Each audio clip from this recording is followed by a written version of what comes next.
Diqqat janoza. O'zbekistonda og'ir judolik. Taniqli inson vafot etdi. Kanalimiz nomidan oila a'zolari va yaqinlariga hamdardlik izhor etamiz. Assalomu alaykum hurmatli tomoshabinlar.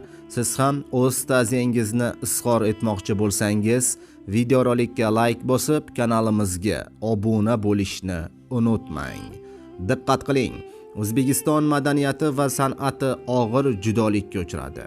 Teatr san'ati darg'asi O'zbekistonda xizmat ko'rsatgan san'at arbobi Mansur Ravshanov 88 yoshida olamdan o'tdi.